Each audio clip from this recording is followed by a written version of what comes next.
Digital IDs have got nothing to do with immigration. What they are is a form of control.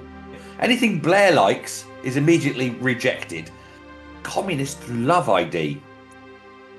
In a democracy, there's no need for it. Well, I tell you, the last time it was tried was Vietnam last year. Hi, everybody, and welcome back to Nick Talks. This episode's amazing and still returning guest, good friend of mine, Foxy from Silver Fox Hot Takes on YouTube. How you doing, Foxy? Hi, Nick. All the better. It's a crazy week, but we've all been busy. I can tell you that. And we've all been pumping out, and all these stories, they just never ended, aren't they? But I know what you want to ask me today. Well, this is what I want to ask you. I'm pretty sure, I'm 99% sure that Silver Fox isn't your real name. And I've only known you as the Silver Fox. And someone told me the other day, it's not your real name. So how do I know it's not your real name? We need some sort of ID that we all have to carry by law that we can't change, and we can show people what our real name is. Now, I think they're calling that digital ID. So I'm beginning to think maybe we need digital ID so I get to find your real name. What do you think of that? Well, I tell you, the last time it was tried was Vietnam last year, and so many people refused to sign up to it that the government locked out 83 million people, Vietnamese, from their own bank accounts, basically starving them into submission. Vietnam, of course, is a communist country. China has them. China is a communist country. Russia had them. Not digital, but you had to carry your ID card. A communist country. In fact, communists love ID. In a democracy, there's no need for it. We have driver's licenses. We have passports. We have electricity bills with our name and address on it. And that's good enough to open a bank account.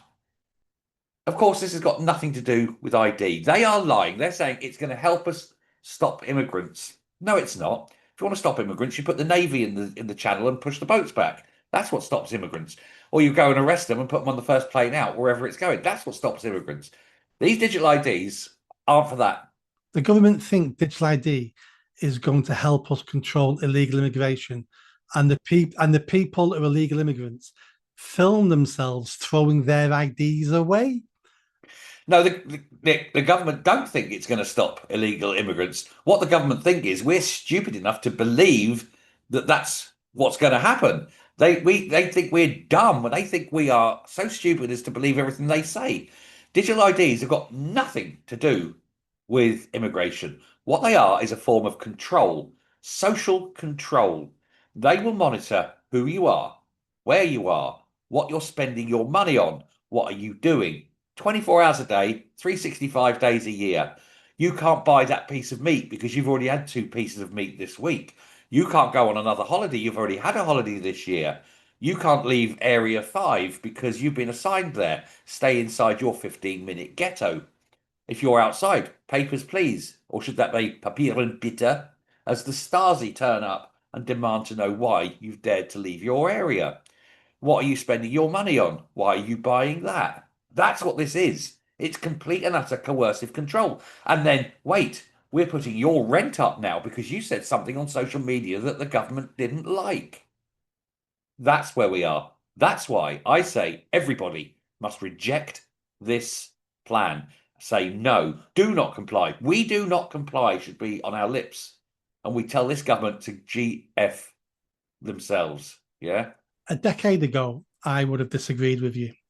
A decade ago, I would have thought digital IDs was the next progression. It's a really good idea. We'll be able to clamp down on fraud, clamp down on criminals, clamp down on lots of things. And if you're a law abiding citizen, what have you got to be afraid of? But then something happened 6 years ago, and it was called COVID, and it was called government overreach. When when I finally realised a pathetic British government can overreach and can turn to authoritarianism in the spin of a coin. And it's only because of that that opened my eyes. And now I don't want digital ID because I know if we had COVID again now, or a pretend COVID, or any other sort of disaster of emergency, I know our government is quite happy going straight to authoritarianism. And if we live by a digital ID system, we're all in deep trouble. I'll give you this as an argument. Imagine in 1935 in Germany, digital ID existed. How long would it have taken to round up the Jews? Yeah. That's as simple as that, isn't it? They'll just come and get you. Boom, done. Yeah. There's another arm to it as well. It's not just about rounding people up, it's about we've all got digital ID. It gets recorded where we go.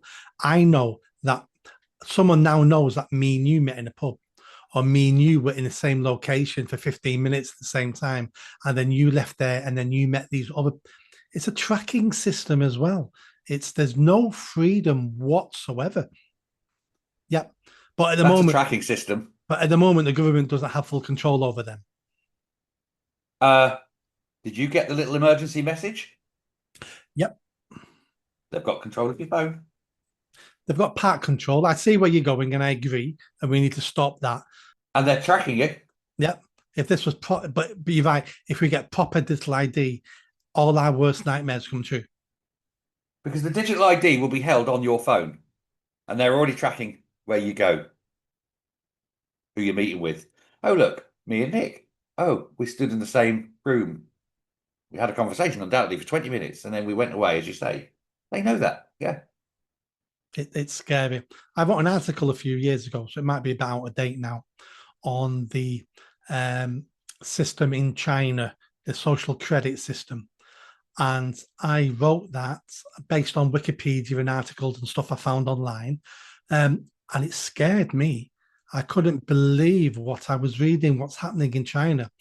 People who criticize the government, their children are not allowed to go to universities. So many million people in China every year are banned from taking a train. If you don't pay your taxes or don't pay your taxes on time, there's other penalties, such as you can't send your kids to school. And there's also, I was reading it going, this sounds like not only 1984, a bit of a cliche, but it sounds like a novel. And I'm reading it, and this is happening in China. Yeah, it's dystopian. I mean, it's not only China, it's going to happen here. Make no bones about that. That's what digital ID is. It's absolute and total control. And it's only ever brought in by inadequate governments that can't trust their own people. Or who've lost. It would never be brought in the States, that's for sure. Yeah, yeah. It's for governments who have lost control of the people, but also they know the people are rejecting that government. It's an authoritarian move. It's fear. Yeah. They're scared of us. That's why they want control, because they're scared of us. So we must reject this at every stage. And if they try pushing this through without a vote of the people, without our say-so, with that, because this is a major constitutional change. And if they try pushing this through without a referendum, then I think we've got every right as free peoples to stand, get on the streets and express our dissatisfaction. And if that does lead to 5 million people rioting like they do in France, then so be it. But the government have brought this on themselves. And they need to know in advance that if they don't have that, we are not going to meekly walk into the death camps. How far down the path are we on this problem? Is this just an idea at the moment? Are people writing legislation? Is it happening by small step by step? What's happening? I know a civil servant who retired recently, who's been working on this for over 5 years. This isn't a little, oh, I've just come up with a bright idea. This was Blair came up with this idea. Anything Blair likes is immediately rejected. And I tell you who else is up for it? Bill Gates. Yeah. Bill Gates says the whole of Europe needs to have digital ID.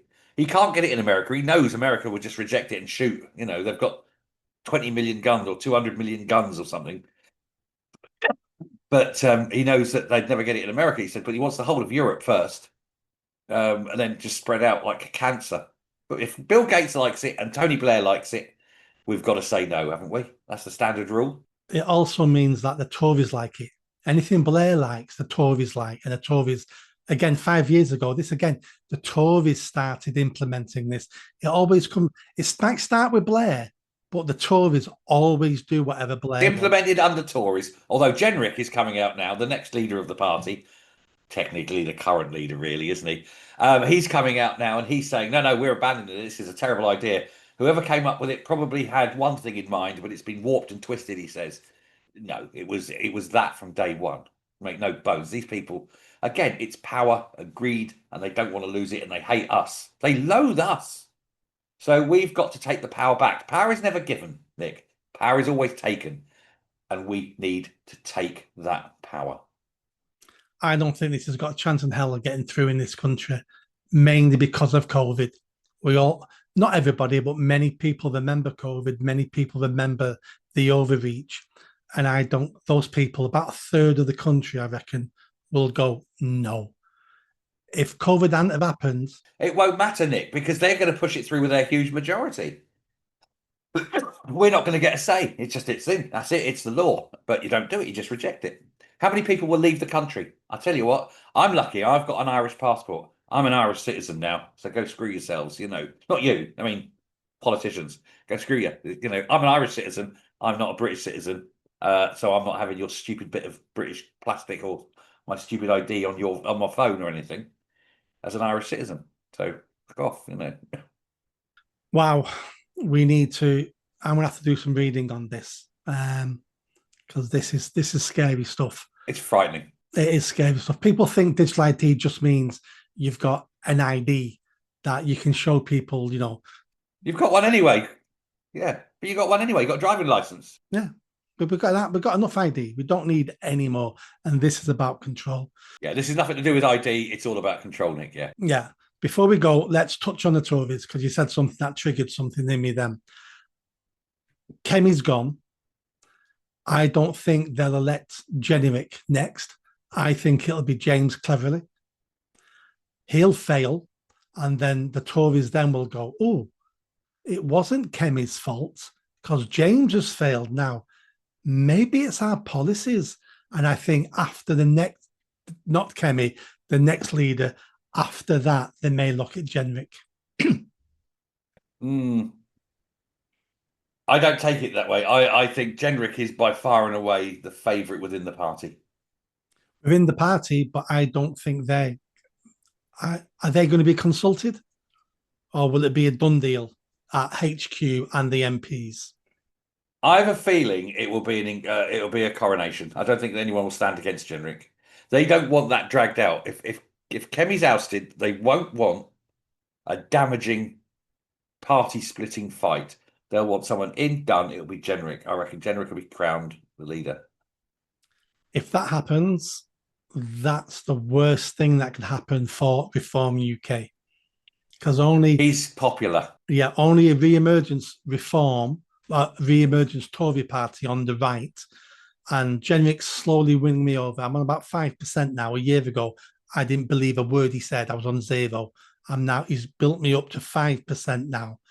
And I despise the Tories, so that's quite good, 5%. Despise them all, Nick. They're all awful, But if he gets to be leader, that's the worst nightmare for Reform UK. It's game on again. Their lead will drop. The other parties will be clapping, going, "Thank God the Tories are taking votes off Reform." Game on. I think if Jenrick becomes leader, and both parties probably won't want to do it, but the only way they're going to do anything is they've got to go into a formal pact. That will only happen after the election. I think it'd have to happen before because you don't want to be splitting the vote on the right. So you're going to say, we won't stand in that area. You don't stand in this one. That might happen, but that will all be unofficial. It'll be unofficial, be at a local level. Yeah. Or they'll put up a paper candidate, something like that. Yeah. Oh, interesting times, Foxy. I must stop calling you. What a time to be alive. I'm going to stop calling you Foxy until I see your ID. Yes. Okay. Yes. No ID, no idea. Cheers for popping back on today. No worries, mate. Always a pleasure. Let's do this again soon. Looking forward to it. Thanks a lot.